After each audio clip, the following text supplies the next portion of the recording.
And what about time limits? So are there any time limits on when you can do things as far as family law is concerned? For example, getting your financial settlements, or do you have to do a financial settlement before you do your custody hearing? How does that all fit together?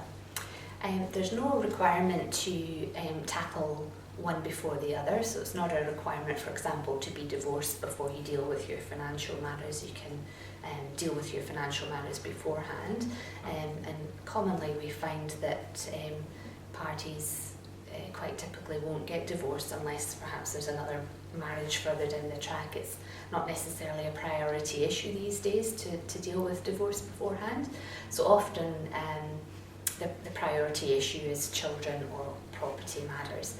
And just to return to your question about the time frame, with property divisions, there's a 12-month limitation period, so it's 12 months from the date of divorce to lodge an application in the family court for division of matrimonial property.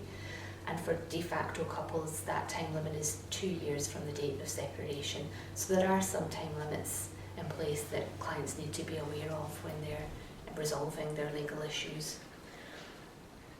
Great. Now, if a couple separates and one party starts cohabiting with a new partner, does that new partner's assets come into play at any point?